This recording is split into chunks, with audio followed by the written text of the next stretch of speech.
But also, secondly, we know that the regulations that were prepared by the National Treasury and approved by Parliament say that, yes, money shall be appropriated by the House, but also there shall be a board to manage. There shall be a board to manage it. There shall be a secretariat to manage it. Who is managing the Hustlers Fund today? On the figures, I have so many figures, by virtue of my position. I deal with quite a host of figures. You are correct that the amount that we have lent is not 21 billion. It is 12.9 billion as of this evening, right? I went and checked the numbers because my minister actually sent me a text and said, this is, the 21 I mentioned were the number of transactions. It's actually 21 million transactions that have taken place. All the other numbers are right that I mentioned. So there is no discrepancy between my numbers and the others. Let's leave that there. Your other question was on who is managing the Hustler Fund. I decided that we are going to use the benefit of technology to run this fund. And that is why this fund is successful. If we had gone the route of forming a committee in every village, and a committee in every constituency, and another committee in every... First, we would not even have formed the committees. Forget about disburse the money, right? I mean, technology works, my friend. Which is true. So what we have done is we have engineered. We already have the KNEST, which is approved by the RBA to manage the component of savings, which is already in place. We have a board, that originally was part of KNEST, which is now the board we are adopting to run the Hustler Fund. And the Secretariat is actually a consortium that we established between the government and our national mobile operators. And we have a complete Secretariat, including even a call center that makes sure that citizens can... And that is good, Mr. President. Allow me to interject you. But regulations of your own government say that a board shall be constituted. In fact, the board chair is to be appointed by you, the President. Yes. The Secretariat shall be appointed. The administrator will be appointed by that board. Now, you're using the board of KNEST. How do you explain? KNEST, actually, the Hustler Fund is a product of KNEST. That's how we developed it, And you see, Sam, while I agree with you that processes are very good, and we should do processes, but I think results are better. Is the Hustler Fund working? Have we disbursed money? Are real Kenyans today beneficiaries? Is that agenda moving forward? The processes are important. The results are also much more important. My submission to the people of Kenya is that for the first time, we have a product that doesn't require layers and layers and layers of bureaucracy, but a product that is working. The fact that a Kenyan somewhere, he doesn't know William Ruto. He may not even know his MCA. He may not even be known by the Mzee wa Mitaa. But on his phone, somehow, he has gotten a government service and he has received 2,000 shillings and he is running his show. I think that's the best news ever. Mr. President, shouldn't that be the bold reason? Hustler Fund is such a far-reaching economic revolution, using your words. Shouldn't that be the bold reason why it should be anchored in law, so that it's not, as you say, a William Ruto product? Let me tell you, my good brother, Mr. Smart. Hustler Fund is anchored in law. As I answered earlier, all the resources that are being used in Hustler Fund are public resources.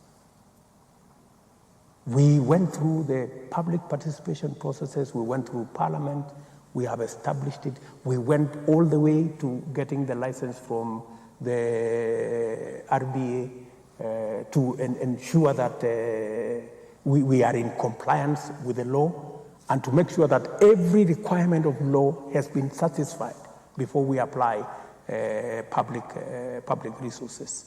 And I want to give you my assurance that the success of the Hustler Fund is the benefit we gain from digitization and technology. I was very impressed when our mobile operators were so patriotic that they were willing to be part of this product, even if it, to some extent, undermined some of their own products. But they saw the national good. They say, yes, we are making money here. But if we can have a government-sponsored program that reduces the interest rate from 300% to 8%, from 1% per day to 0.02% per day, let us support this program. But how inclusive is the program, Mr. President, with the digitization and technology? We're speaking of more than 40 million Kenyans. In the first week of the Hustler Fund, more than 50% of those who borrowed are from Nairobi County. How inclusive nationally is the Hustler Fund? For your information, your statistics are not right. You should look at the current spread of Hustler Fund. It is national. In fact, every county, the variation is actually is only on population. The population of a county, the more the people who have borrowed. The smaller the population of a county, it is just commensurate. And again, for your information, even though you may think that maybe there are some people, because of technology, they cannot be reached, Michelle, you will be very surprised because you can access Hustler Fund even on Mulika Mwizi, you know? So long as you have a Mulika Mwizi, you are in business. And you don't have to know nobody. You don't have to know anybody. Even your neighbor is not important. But they are only, the committee, as I said, the committee is 3 people, is 3. Yourself, your phone, and technology. Finished. In case, because technology fails, Mr. President, in case Hustler Fund 2 years to come fails and there's something that goes wrong, who takes responsibility? William Ruto takes responsibility. Okay. Beyond that, Mr. President. Before we take a break, because there are Kenyans watching it tonight. Okay. Pesa ya wazee, Mr. President, a very minute, because there are people who are asking, pesa ya wazee iko wapi?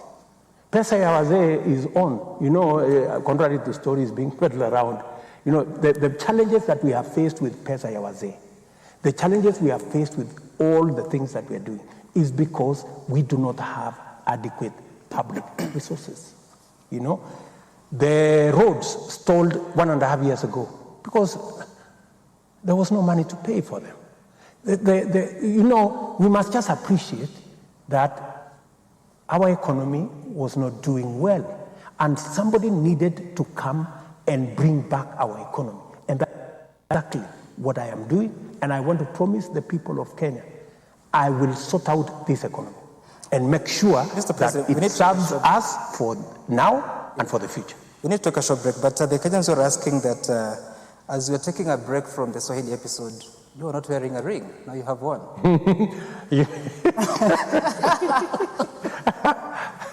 Sam, you are the only person who is also wearing a ring here. This one has no ring. This one has no. Unfortunate information. Wait, what's the ring? So anyway, you know, I saw that. You know, in a hurry to come here. You know, these characters. I was having some meetings in the office, and then they came and told me, "Go dress up." You know, so in the process of all that, I forgot my ring, and it's very interesting. It became a subject of discussion. I thought we were having a very serious conversation here about it. But anyway, let me tell you the story of the ring now that you have asked. Yes. You know, when Rachel and I got married, we went to that fellow called Nagin Patni, I think is on. Yes. There up on River Road. So we bought rings there. So it was then 700 shillings. So of course it got tired along the way. So ikavunjika. So Red took so long to go and get a replacement. So when she got a replacement,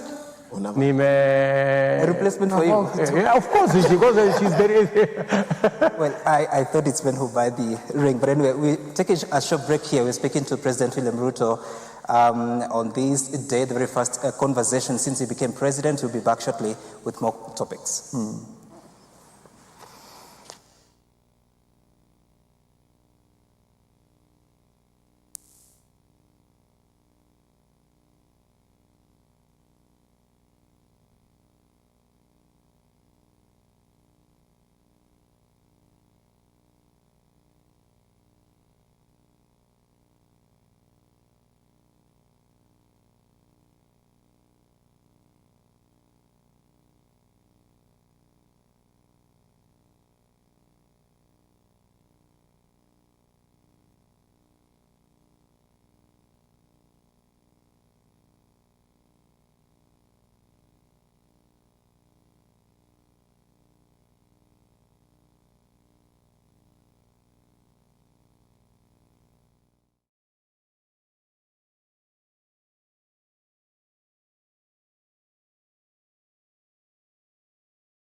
wanted the junior secondary to be near the parents, because many of these children are still young. Their parents need to look after them, to make sure that they are fine. And also, it reduces on the cost of education. You know, if you have to take your child to a school, you know, far away, maybe in a boarding school, it costs more. So I think the unanimous decision was made, and I believe that that is the correct decision. We also agreed that that transition is going to happen for all our children, you know, that are in grade 6. They will all transit to, because we still insist on the 100% transition. They will move to junior secondary. And as government, we took the decision that we are going to hire an extra 30,000 teachers, the largest ever, to make sure that that transition is not only smooth. And next year, we're going to hire another 30,000 teachers, just because of budgetary reasons, to make sure that our education is seamless. That Presidential Working Party, I also tasked them, not just to look at CBC, but to look at our TVET institutions, to look at our university institutions, the whole education sector, because that is the sector that makes Kenya what it is, right? So apart from the transition and the CBC,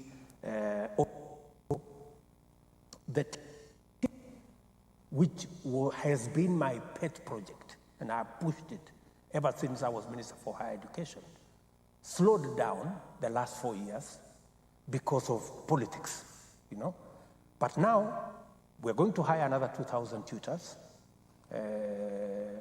this January to make sure that we are up to date with the skills and competencies that are being taught in our TVET institutions, especially those focusing on engineering, because that's the direction we are going. All right, before we get to TVET, Mr. President, let me take you back to the Presidential Working Party on Education Reform. They are recommending that grade 7, 8, and 9 be domiciled within the primary school setup. And you mentioned the Teachers Service Commission has advertised 30,000 positions, and these include interns and those permanent and pensionable as well.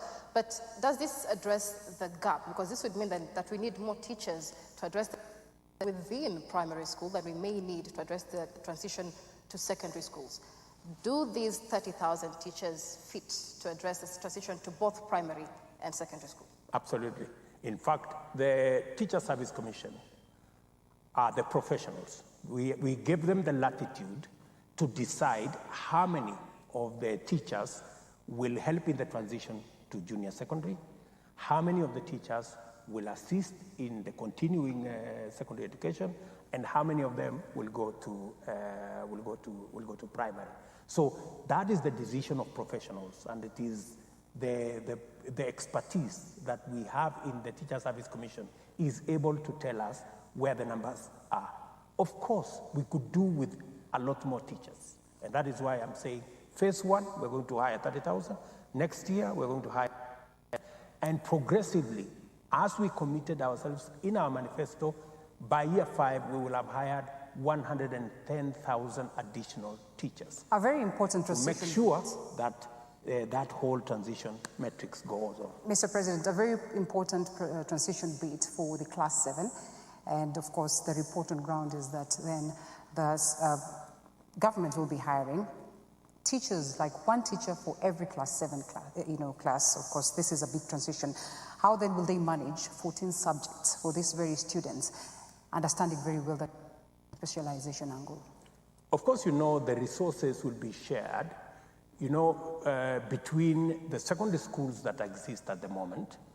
We are also going to work with, we have teachers who have already graduated to degree level who are teaching in the primary. We are going to identify those teachers to come and support the junior secondary transition. So we have sat down for long hours with TSC. They have mapped out how many teachers are diploma teachers who are teaching in primary, how many are graduate teachers who are teaching in primary, who can now support the junior secondary, how many can we transition this way, that way, and what can we do to make sure that we leverage on the employment that's going to happen next year. So all that is mapped out because it is important for us to provide a transition for all our children and ground our education properly. And as I speak to that point, allow me just to speak about our university education. Part of what we have informed the Presidential Working Party on education reform is to make sure that they give us the correct recommendation, because our position is that we should be able to create a merger between the TVET funding board, the university funding board, the higher education loans board, because all these boards are putting students in this university, they are putting students in that college, this one is organizing bursary, and nobody is talking to nobody. We need a system that ensures that we are taking so many students to college X. That's why we are giving them so much money, and that's why we are allocating much bursary, so that our education is grounded on sound economics. As we talk now, most of our universities are bankrupt. Egerton University, one of our universities, the CEO has been taken to court, is almost in jail. You know, and the reason is we are giving between 52 and 55% of the requirements of our universities. It is time we sat down and assigned all our universities the students that we have the capacity to fund and to give bursary. All right, still on junior. Otherwise, if we continue this way, we are going to lower the education of our universities, and it's going to affect our human capital development, and that we don't want to do. Still on junior secondary, Mr. President, what should parents expect in supporting their students in junior secondary? As we speak right now, we have parents across the country who are in limbo because their schools their children are in do not have facilities, adequate facilities for them to transition to grade 7. Now, these parents will be staring at perhaps transferring their children to different schools, which again is a cost they did not anticipate. How will the government work about this to ensure that every child remains in school? Michelle, I don't think a parent will be advised to transfer their children to any other school. Because number one, we do not have a shortage of classrooms. Yeah? We have, in every primary school, we have an extra classroom for grade 7 to go to. That's number one. We are sorting out the teachers. We are sorting out the curriculum. That's all in place. The only thing that is going to be pending, and we intend to have a conversation with our members of parliament, is to build for them within 1 year a laboratory. Yeah? In fact, it is possible to convert some of the extra classrooms that were already built into laboratories. And it is possible for schools that share the same compound, the secondary schools, for the grade 7 to carry out their laboratory work in the secondary school. So we have all manner of permutations to make sure that we sort out this transition. I am not saying it is going to be, I'm not saying it's an easy thing, but I want to promise you it's doable. You know, we have all hands on deck. Mm-hmm. You know, everybody is working seamlessly, and I want to thank members of parliament. They are very keen to support this transition with their allocation of CDF. Mr. Transition to the next topic. On that education matter, you're talking about bringing together the University Fund, TVET Fund, and HELB. According to the current budget, the University Fund has been allocated 91.2 billion shillings, or rather, University Education, sorry. HELB, 15.8 billion shillings, TVET capitation, 5.2 billion shillings. And I'm just wondering, even if you put the body that is financing students together with the body that is financing these institutions, at the end of the day, it's a question of resources. So how does that resolve if your government cannot allocate revenue? Already, we are pushing the resources that are available for loans board, you know, to 21 billion. Yeah, that will be reflected shortly. We are also working with the university, and that's why I made it a subject of the Presidential Working Party, because we need some candid talk and firm decisions on how many students should we admit, yeah? How many students can we fund? And how much money can the bursary we have, how many students can the bursary we have support? You know, so that we don't send students to a college or a university and there is no commensurate financing to support their education. You know, it is just basic logic. So this is the conversation that we need to have. And in my opinion, it should be possible as you place a student, you must also know, is there funding for the education of that child? And is there supporting bursary to make sure that that child finishes that? But we have situations, Mr. President, where universities like Mount Kenya University will have more students in the School of Medicine than the University of Nairobi. What's your take on help supporting students in private universities more than those in public universities? That's the conversation we're going to have. Ultimately, Mr. President. That's the conversation we are going to have because we need to interrogate, you know, how feasible is it for government to support so many students with little money instead of supporting the number of students that they can with adequate resources to make sure that they get the correct training. So that's the conversation we're going to have. And we're going to have it with public universities, and we are going to have that conversation even with the private universities. And possibly we could, where we are not able to finance, we have to be honest with ourselves. Let me give you a practical situation, Michelle. We have students in academies. They pay 100,000, 200,000 a term, right? All through, from standard 1 to form 4. But when they go to university, we want to tell them we can pay for all of them. Why? If a parent is able to pay for their child in primary and in secondary, why don't we allow them to pay for their child in university? So that we support the children of the people who cannot afford. Why, for example, would my daughter or son of William Ruto be given bursary in the university when William Ruto can afford? Or for that matter, Ken Michungu here, or James Smart. You know, I'm sure that you guys can. So we really have to be honest. We really have to. Now, allow for me to ask this question. We really have to be honest with that, and I'm sorry if I. No, that's an interesting conversation. We really have to be honest with ourselves. Right. That let those who can afford pay. Okay. We're positive Let those on who this, cannot right? afford, let us think of how do we support them, rather than pretending that we are able to support all the children, even when we are not in the position to. Mr. President, Ken Mijungu, allow me to come first. Okay. Are you telling me Michungu wewe huwezi kulipia mtoto wako kwa university? Wewe sasa hii mtoto wako kwa nini kwa academy alafu unasema nini? All right. Okay, Mr. President, we are positive on getting it right. Yes. Ultimately, it's about making sure that we have students that are well-baked for the job market. Absolutely. For, you know, the world out there. We have lots of skills today. We have lots of experience, but not fully utilized. What are you doing to make sure that then, after all said and done, these skills, this experience will be utilized for economic growth? 3 things.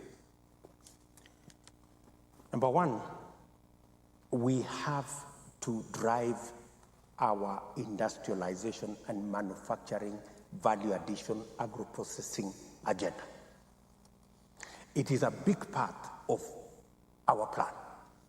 And that is why I have set the Ministry for Investment, Industry, and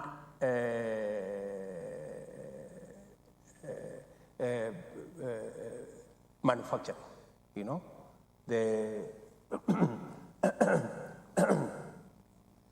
Ministry of Investment, Trade, and Industry. Because, and I have put there an investment banker called Moses Kuria. Moses Kuria, when he's not a politician, is a very serious professional. Oh, yeah? Right? And I have confidence that him and his team of PSS, I have given him 3 PSS, very serious people, they will deliver on that agenda. We want to reverse the slide back in our manufacturing. You know, our manufacturing has gone down as a percentage of GDP from 9% to 7%. We have agreed with the ministry, We have agreed with Kenya Association of Manufacturers, we have agreed with KEPSA, we have agreed with everybody that we are going to do a 20 by 30. We are saying by 2030, manufacturing should be contributing 20% to our GDP. That's the plan we have. That's how we are going to create the jobs. You're saying that we have so many skills. That is why I have also moved forward the completion of the Dongokundu, for example, a special economic zone where we are estimating to hire maybe 30, 40, 50,000 people. From being completed in 2028, I have pushed our development partners, JICA and all that group, to make sure that it is ready by 2025. That is why I am pushing the industrial city in Naivasha. Already, we are working with our textile industries. We are working with our leather product industry. You may want to know, Linda, that we are wasting close to 50% of all our hides and skins being eaten by dogs, being buried. When we are buying shoes, we are buying leather products that we should be producing using our own labor, using our own raw material from our own animals. We slaughter 3 million livestock every year. We are the third largest livestock holder as a country in Africa. We should be able to take advantage of the raw material that we have, run our industries, and make sure. And I have given KPIs. And that is the conversation, by the way, we are going now to synchronize tomorrow with my cabinet. We're going to have 3 days of sitting down on how to deliver on the plan, ministry by ministry, priority by priority, with the timelines, with costs, to make sure that we don't disappoint the people of Kenya. And finally, I have told you about diaspora, for example. Right. You know, that is a resource that we can use. Kenyans are outstanding everywhere they go, whether it is in the tourism industry, whether it is in the hospitality industry, whether it is in whatever other industry, they stand out globally. That's why I'm saying we have a resource. You know, I intend, just 1 minute, Sam. I intend to drive the agenda to make sure that we leverage the many Kenyans who have skills, as Linda has said. We get them working everywhere in the world. That's why I've set up the Pora, and I have put their peers. And I have told her she has no other business. She must get Kenyans working everywhere. And every Kenyan who is working everywhere must be serviced by the government of Kenya. I intend to raise, by God's grace, the 400 billion to $1 trillion. Then we will be talking business. So we will be creating jobs locally, and we will be driving our jobs agenda internationally. Okay, Mr. President, let's make progress and talk about the security situation in the country. And recently we had some sentiments from the new Inspector General that you appointed. He was talking about the police and defending themselves. We also had the Deputy President, Rigathi Gachagua, saying that the police must protect themselves, do not provoke them. And this is coming at a time that it's just over 100 days that you said that there will be no extrajudicial killings in this country. So when IPOA comes and complains, then they're called busybodies by officers that you've appointed. How do you explain that? And what is the agenda of the government moving forward to ensure that there will be no such kind of activities? Let me repeat, for the avoidance of doubt, there will be no extrajudicial killings in the government of Kenya under my administration. Yeah? That is a chapter we must close and weld and bolt and put it behind us. The police, I have sat down with the command of the police from the IG downwards, and we have agreed that they will operate within the law. Operating within the law includes defending themselves.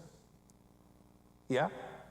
They are licensed to use firearms to deal with criminals, but to also defend themselves. Because if they don't defend themselves, they won't even be there to sort out the criminals. So let us not, I don't think the Deputy President or indeed the IG said that they want to continue with extrajudicial killing. That is not our policy, and we are all aligned as government. I have, as an administration, I have said we are going to respect and we are going to work with all institutions that makes sure that government works in the manner in which that's supposed to work, respecting the rule of law constitutionally. So the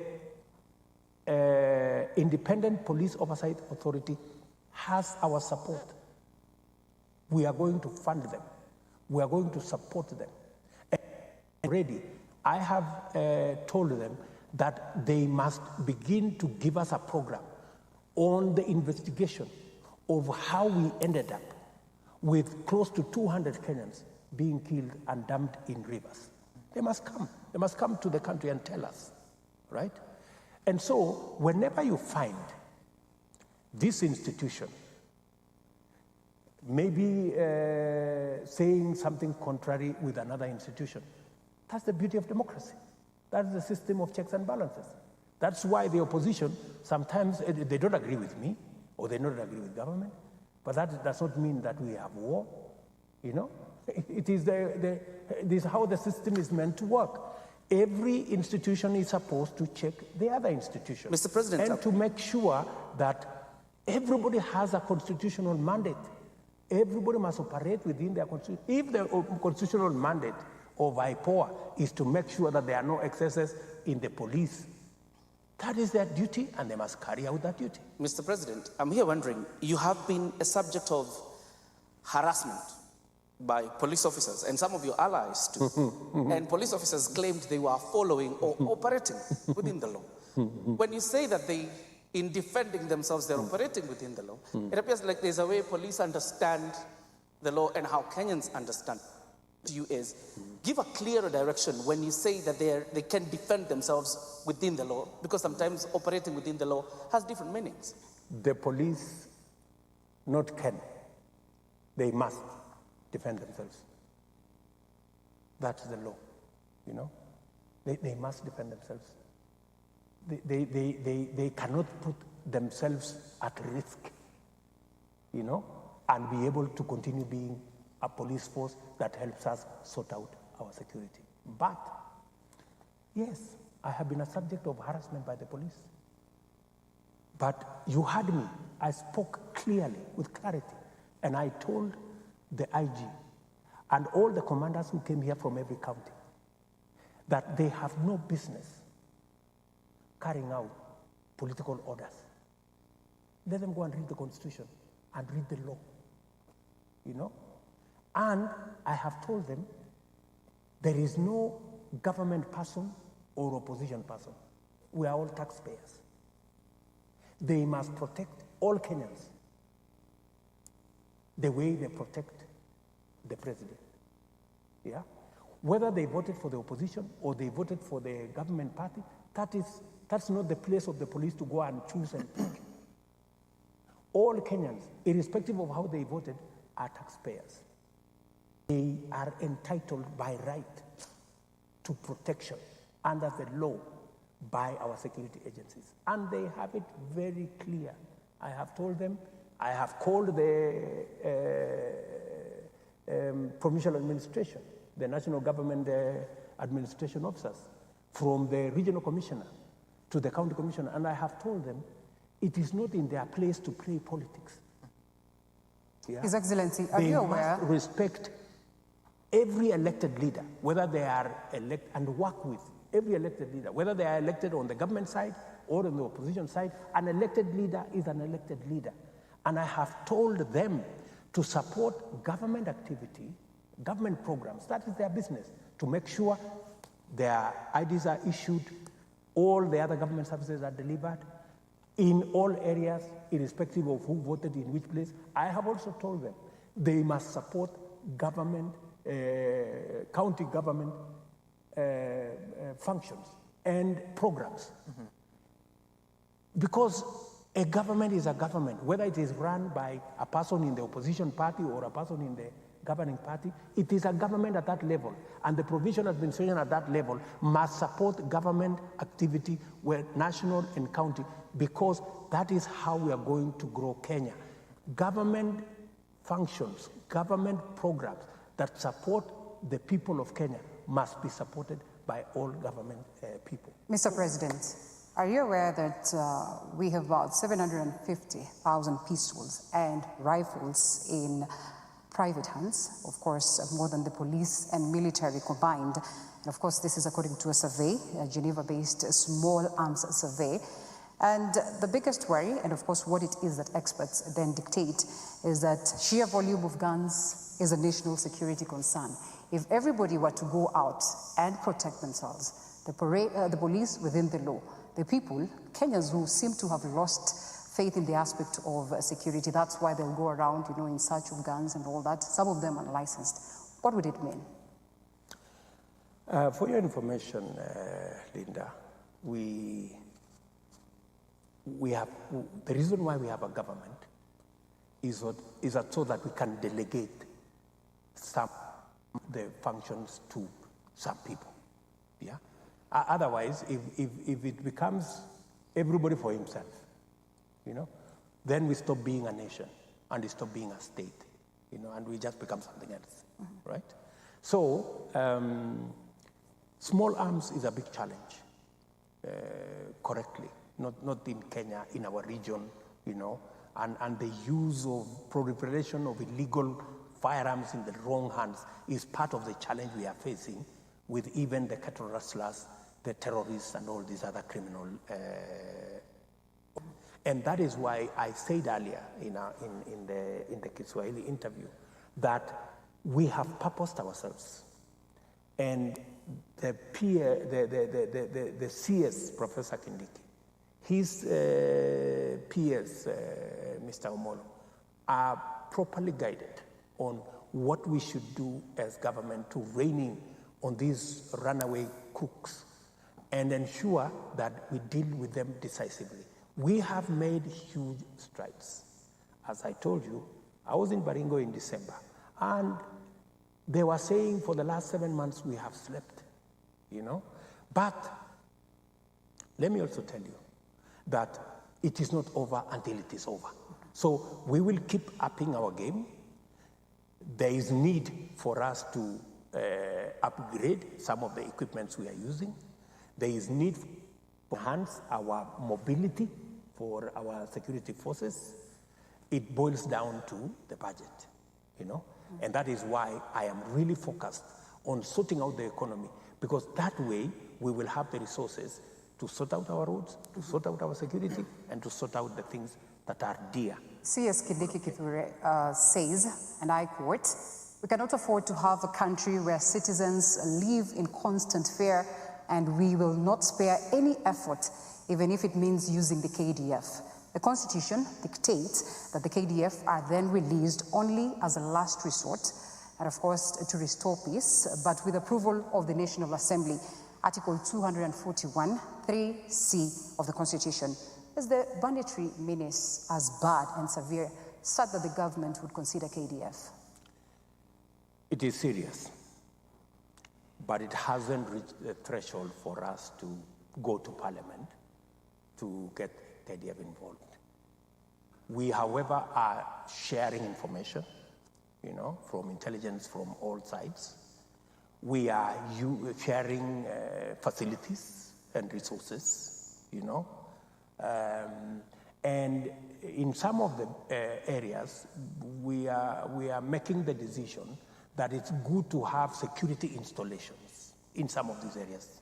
Like, for example, in that whole North Rift, we're going to have some of the training facilities for our security agencies to cement government presence in some of those areas, and to make sure that whenever we need to deploy, we are not deploying from afar. So there will be, for example, a garrison being built up by the army in Lodwar. There will be another garrison that will be built in the Sukuta Valley to make sure that people feel, because security is also presence, real presence. So we are deploying, all manner of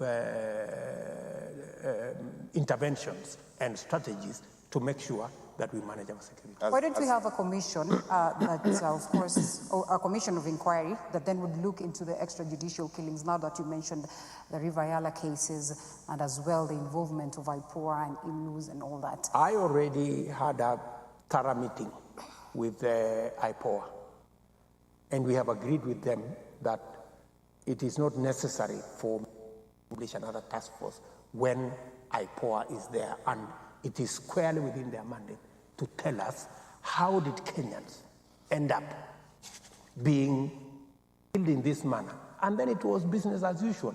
30 bodies in Yala, there's 17 bodies in Garissa. I don't know how many bodies where. You know, people, you know, there was a container here at the Nairobi area. People were being slaughtered in a police station. How did we end up there? You know, what kind of rogue, you know, institution? And that is why I fired that Kinoti man, you know, because, I mean, it's not right, good people. Should there be responsibility more than just firing? Of course, there will be responsibility. He did not resign? You fired him? We'll have another. Okay, can we move this forward, Your Excellency? Yeah, since we're talking about security and talk about we have involved in DR Congo, we have interest in Somalia. What's our game plan? What exactly are we doing in this? Smart. We, as a country, and maybe many Kenyans have been wondering, I have been to DRC, I have been to Uganda, I have been to Ethiopia, I was in South Sudan. You know, Kenya has the largest economy in this region. And we have huge interest in the stability of this region. If this region is unstable, the biggest hit will be on our economy. Apart from that, we need to pacify this region so that the East African community can become a real market for our products. We are having a big conversation about Dongo Kundu, about Naivasha Industrial City, about our manufacturing, about all the other facilities that we are working on. Those products have to be exported somewhere. We are looking at how do we grow our agriculture, agro-processing, our tea, our coffee. Where are we selling these products? We have to be interested in creating that market. And that market has to be in a peaceful place. So the reason why we have an interest as a nation, and I am actively, you know, driving the stability of this region. I spoke on not yesterday, the day before yesterday, with the president of Sudan, and agreed with him that it is time to have an IGAD meeting for us to help our brothers and sisters in South Sudan. I spoke first with the president of Ethiopia on what we are doing as a country to support them with what is going on in Tigray. I am in constant conversation with the president of DRC. We have soldiers in DRC who are supporting the stabilization of that region. Uganda has soldiers, South Sudan has soldiers, Burundi has soldiers to pacify the region. So regional peace is a very important component of our economy. But highly pegged on the political situation, the transitions that we witness, such has not been guaranteed to the people in terms of the electoral processes. Perhaps that's the reason why we celebrate our previous election. Just what will be done to make sure that even the political transitions then are properly done to guarantee us a regional peace? Precisely, you know, you don't wait until you have a problem. You manage the situation ahead of time. So we are, whatever we are doing, whether it is in DRC, whether it is in the rest of the region, is to make sure that we are not taken by surprise by anything. Okay. You know, that we are mobilizing the region, and we are mobilizing international support also for our regional peace initiatives to make sure that Kenya contributes, you know, our, our bit in making sure that our region is stable so that we can drive our economy, we can drive trade, we can drive investment, and we can support and build our economy. Okay, One word on the Somali and, of course, our very own spillover. Somalia is a very interesting situation, and we now have a leadership in Somalia that are working with us. And we're not only working with the president of Somalia, we are very happy that he is now consolidating even with the regional presidents in Somalia so that we jointly attack the Al-Shabaab menace. We are very happy that at least we have some synergy and agreement. And we have taken the position that Somalia is a problem for Somalia as it is a problem for us. We cannot afford to look away. We cannot afford to walk away. We have to deal with that challenge because if we don't, it will get to our doorsteps. We are lucky that we are keeping it at bay because of our intervention. Otherwise, it would ride all the way to nowhere. Mr. President, allow me to bring you back home and discuss another topic matter that is of importance. As soon as you were elected president, there was a phenomenon that happened. The cases were collapsing left, right, and center. And these cases were of corruption in nature. And then other coincidence happened. Once you nominated some people, their cases were also withdrawn. I don't know what you feel about that and what you have to say about that. You know, when we talked about this, it looked like it was politics, you know? There was a huge push by the former administration, our friends, you know, to use the criminal justice system to run their politics, you know, and to fabricate, you know, cases against people merely because they didn't agree with your political side. It is in the public domain, my brother. Many governors, they were called, yeah, we are going to do this, we are going to start a file. You must be in Azimio. You must be in Azimio. You must. The reason why Azimio is definitely going to collapse is because it was built on quicksand. It was built on threats, blackmail, intimidation. So, to answer your question, is if the criminal justice system was used, today, the people who are supposed to give evidence against these people are saying, we can't give evidence because we were forced to say this and this and this as against this person because it was, we were forced to say so. Otherwise, our jobs were going to be on the line. So, I mean, so how do you support such a case? What are we supposed to say, prosecute this person anyway, you know? So, and it is not for me, by the way. It's not for me to decide. There is no single case I have been asked. And for your information, I have told cabinet here, I have told my cabinet ministers, I have told the DPP, I have told the EACC director, I have told the DCI. Normally, before somebody is arrested who is working in government, the president is informed, you know, so that he can say something. I have told them, don't call me. Okay. Read the Constitution, read the law. If somebody needs to be prosecuted, whether he is minister, whether he is PS, whether he is whoever, I want to ask a follow-up I don't question. want to be asked anything. And I have told the criminal justice system. I have told my sister, the Chief Justice and President of the Supreme Court. I will never call her to ask her for any favor on any case. The only conversation maybe I will ask her is, if a case is taking too long, is to ask her, please expedite. We are not telling you rule this way or rule this way. Okay, Mr. Expedite the case, rule in whatever way, so that we know whether we are going left or we are going right. Mr. President, I accept your premise that these cases were politically motivated, as you've said. Why isn't the DPP being asked to take foundational responsibility? Because that office took cases.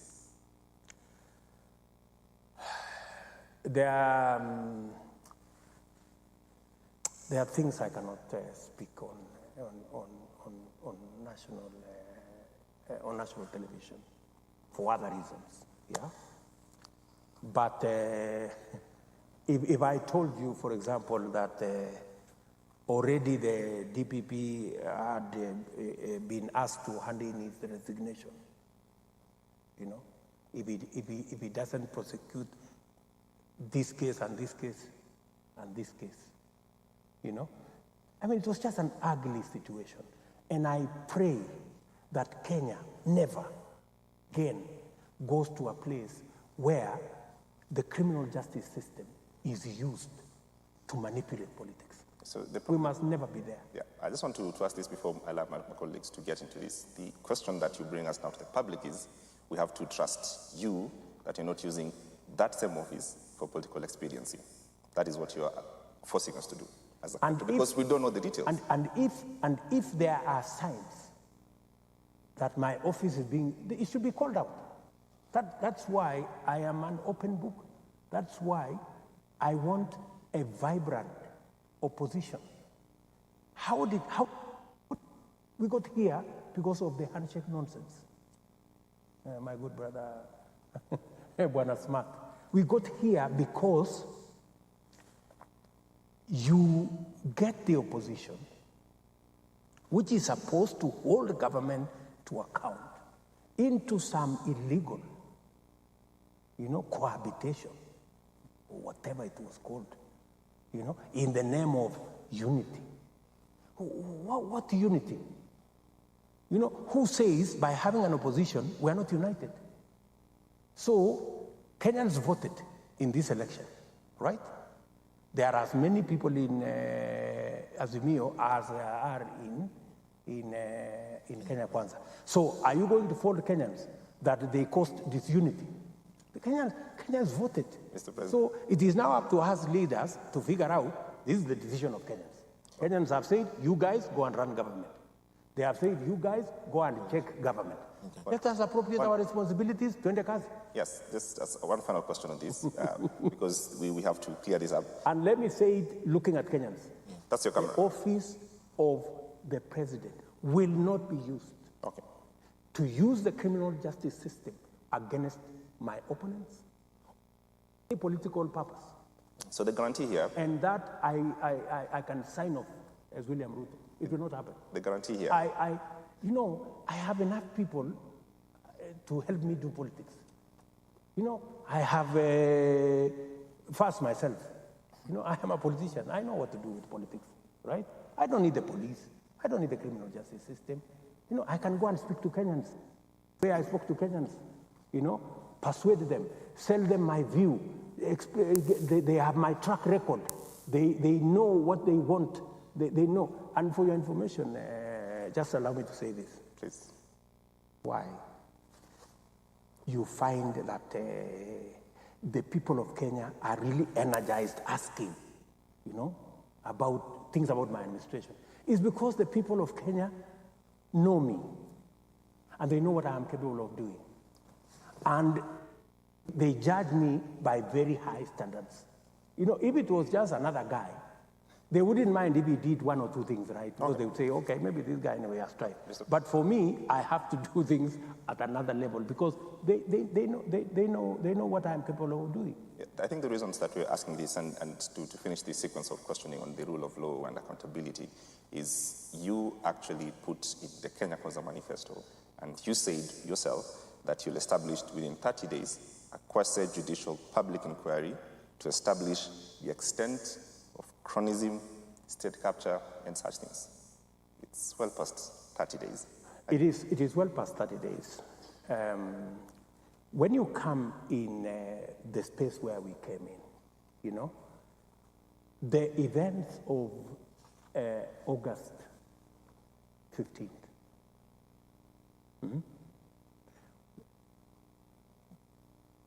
were horrible, you know?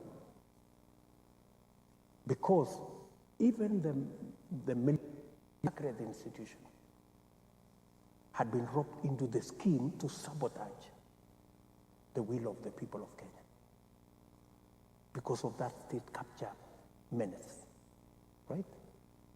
If Chebukati were to tell you the kind of head,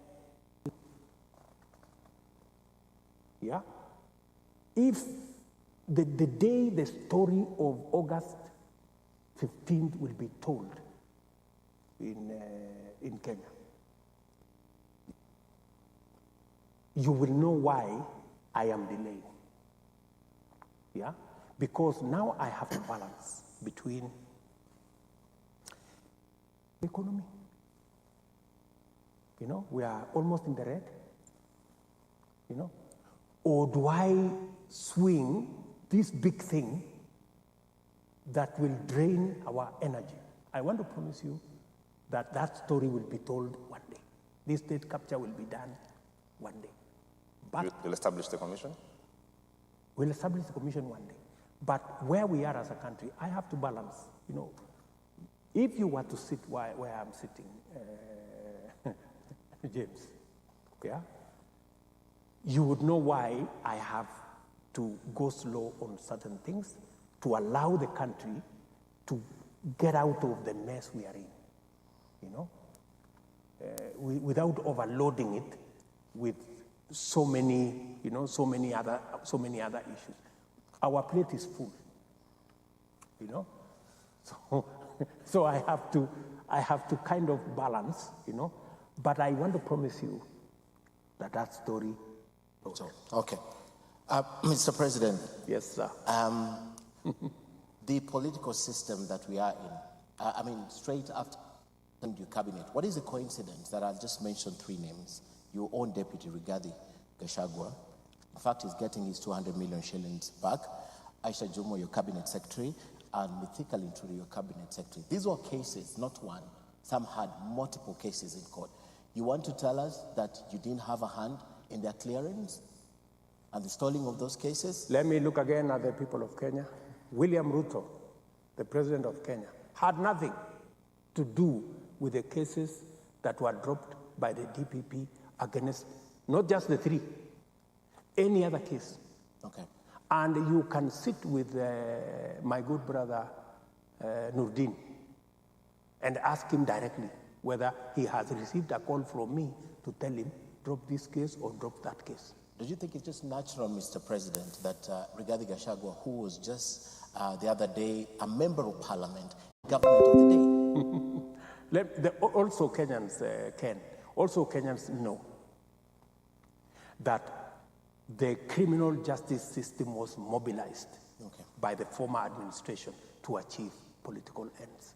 Okay. Otherwise, for your information, with all these cases, how did we get ourselves elected?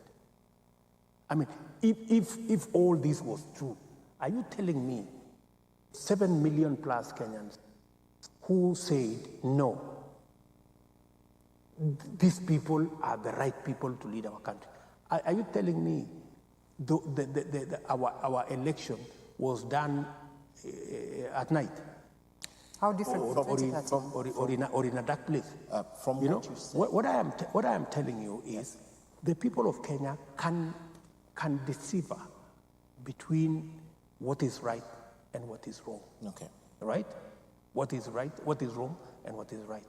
And if my good friend Rigathi Gachagua had anything to do with that matter, these people would have jailed him long time ago. Okay. I'll talk about your deputy, but tell me, from what you have said, based on James Smart's questions, you support a very strong political system. Yes, you I want the opposition to sit on their side, you want to do your work. And if you do this, why is it that political parties are complaining that they haven't received their funding? If you really intended on supporting these political systems, why can the political parties, which your political party that brought you to office is one of the biggest, I believe it's also affected, but the other smaller parties are complaining first quarter, second quarter, third quarter of the fund in the offices. This is a sabotage. You don't want them to grow, yet you support a strong political system. So it is sabotage, says who, and The by, political parties and by who? Political parties that Yes. are saying they haven't received the first quarter, Yes. second quarter, and third quarter. Have they also told you that even my own party has not received any funding? You're the ruling party. Yes, even the ruling party has not received them. You're the ruling party. Perhaps you have funding. Them, they're outside the government. From where? To survive. Let me tell you, Ken, I am a very big believer in building political parties as institutions of governance.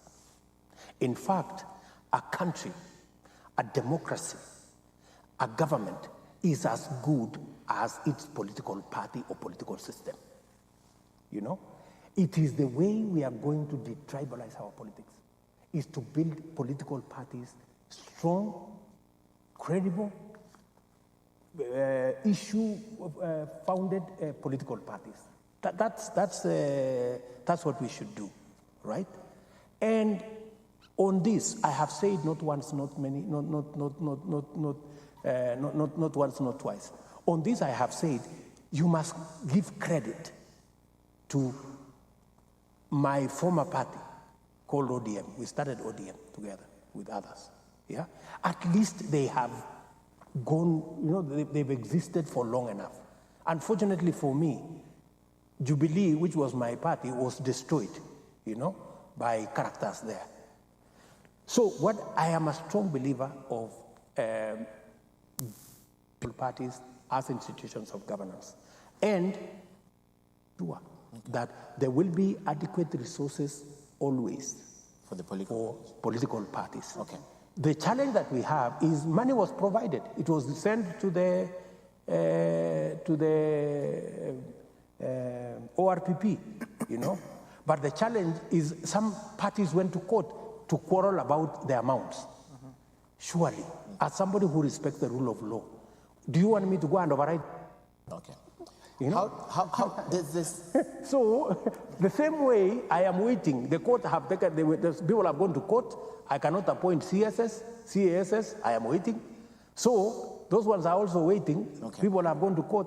When the court decides, because we all respect the court, we will Your Excellency, you have been elected for the first 5-year term. I want to bring in an aspect of your election that perhaps would be of interest. There's something that happens in this country, political patronage. Already we are seeing conversations going on in your own party, for example, with Nairobi County, and I know my colleagues will talk about it, where Johnson Sakaja is actually put on the chopping board. We supported you in this election. You have to do our bidding. But my question is, based on some of the proposals in the past, for example, the BBI proposed 7-year term. Straight after your swearing in, there was an outrageous proposal on removing the town limit, which you rejected as soon as it was mentioned. But my question is, would you, now that you sit on that seat, would you propose, for example, that what was being mooted then, a 7-year term, for example, an amendment of the Constitution, a single term for the president, ends this patronage, so that you are not heavily burdened by the next election in 2027. So, you know, I have a 7-year term, 1 term, I'm gone. Would you say that would be important to end this culture of political patronage? I don't have the monopoly of making proposals for changing the Constitution. I have made mine. Why don't you make yours? Including even that one. That's okay. There's no problem. Let us all, because the Constitution is not about a person. Yeah. So even Ken, that suggestion you are making, you can make, or others can make whatever they want, whatever suggestions they want. It will be assessed on its own merit. It will be processed by the structure provided by the Constitution, either as a parliamentary initiative or as a citizen initiative, whatever. So there are many proposals that can be considered. I have made the ones that I think, for me, from where I sit, my desk, I want the issue of two-third gender sorted out for 2 reasons. Number 1, I made a commitment to women of the Republic of Kenya. And number 2, I found a challenge on the desk left by Uhuru Kenyatta on dissolution of parliament on account of failure to have 2/3. I have an interest from where I sit as president. I have an interest in accountability. That's why I'm proposing that let us have ministers go to parliament to answer questions. I have an interest in accountability. That's why I want the leader of an office be created of the leader of the opposition, so that my challenger is not left addressing people in funerals. At least he has an office and a bureaucracy to support him. Mr. President, I have to ask this question. No, I'm just saying, yes, we create a forum, a respectable forum for the alternative government, to also function, so to keep government to on. Okay, Mr. President, and I'm telling you, yes, when I talk about creating an office, I am not talking about creating a job for a person. Okay, Mr. President. I am talking about creating an institution that will outlive all of us and support the delivery of government services by keeping the executive on check. But are you captured as a politician with patronage? Are you captured or it's okay? It's a phenomenon that is accepted. Let me tell you. Yes. Politics world over is about interests. Politics is about interests. So you can never have politics that don't have interest. Even the reason people vote for me is because they have an interest. Mtu ana time, Hustler Fund, nitapata hapa. Hapa nitapata mambo yangu ya ile universal. Hapa iko maneno yangu ya kilimo. So people vote for interest. And for the case you have mentioned about Nairobi and what have you, that's a political challenge we have as a party. We will sit down as a party and sort it out. Okay. We have the acumen to do it. We have a new governor in Nairobi. There are issues. He's trying to do this, he's trying to do that. Some he gets right, some maybe he needs a bit more consultation, something like that. And that's why I am there. You're micromanaging. I will, no. We will support all our governors. Some of them are making the right decision, some of them are not. We just managed to, do something about Meru. In fact, as I talk to you now, there is a conversation with Meru leaders, which my deputy is going on with, to make that we support them politically, because the governor does not have so much experience in managing. So you need to manage that. So we have to help. Mr. President, I understand that we are out of time. Yeah. Okay. I need to hand over to our lead moderator, but we've been here for, I think, over 2 and so hours. Yes. I haven't seen the office of the first daughter. We'll finish that as you take us home. Where is that office situated? Leave my daughter Charlene alone. No, these are kids, They are just, they are just being children. Okay. So very well, James, that there is no such office. This is a girl who is just being herself, a child. She has this space with her colleagues. Colleagues are pushing her. Maybe we could do this. Maybe we could do this. But she's okay. She's just tapping into the privileges. She's just being the daughter of William Ruto, and sometimes she doesn't know the divide between the and the father. So. All right, Mr. President, we have less than a minute, and let's use that to look at. You promised that there would be 50-50 gender representation in cabinet. You have 15 male CSs, 7 female CSs. You have 39 male PSs and 12 female PSs. What happened? I could have done better. But as I told you, politics is about balancing many things. You're balancing regions, you're balancing age, you're balancing this, that, the other. And there was even a very interesting scenario. One of the female governors called me and told me that please make so-and-so PS. And of course he was pushing for a male person. So I told her, Governor, I already have problems, with the women. Instead of you pushing me to appoint more men, you should be pushing me to appoint some more women. So that is why, part of the reason why I have appointed a gender advisor in my office, because I intend to pursue this thing beyond the appointments I have made in cabinet and in PSS. I am pushing the agenda of two-third gender rule so that we can sort out and expand the space of women beyond the appointments we are making, so that we can create that much more room. Mr. President, thank you so much for your time. And thank you, the viewer, for supporting us with sharing some of the questions. And Mr. President, there's been a lot of interest on this. Some negative, some positive, but I think it is the work of the president. I am used to that space. So thank you very much, Sam, and your team, for also finding time for us to have this conversation. And thank you very much, the great people of Kenya, for listening to us. My assurance is that we will not drop the ball, and we will make sure that we discharge on our commitments. All right. From the rest of us, it is good night. My name is Sam Gituku from Citizen TV. Bye for now.